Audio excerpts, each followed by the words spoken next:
2 উইকেটে 19 রান নিয়ে তৃতীয় দিন দ্বিতীয় ইনিংসের ব্যাটিং শুরু করেছিল বাংলাদেশ। আগের দিনের অপরাজিত ওপেনার তানজিদ তামিম আউট হন 22 রান করে। ক্রিকেট অস্ট্রেলিয়ার পেসার ক্যাম্পবেল থমসন 25 রানে নেন 8 উইকেট।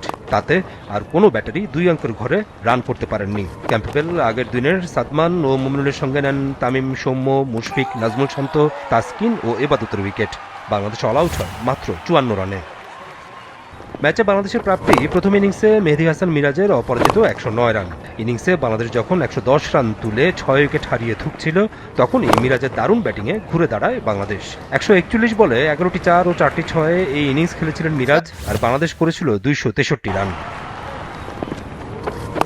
এছাড়া বোলিংয়ে প্রতিপক্ষকে কিছুটা ভুগিয়েছেন পেসার হাসান মাহমুদ। স্বাগতিকদের 355 রান করা ইনিংসে 42 রানে 4 উইকেট নিয়েছিলেন হাসান, যার মধ্যে আছেন 3 top order batter opener Konstas, 1 ডাউনে খেলা প্যাটারসন ও 2 ডাউন ব্যাটার ফিলিপে।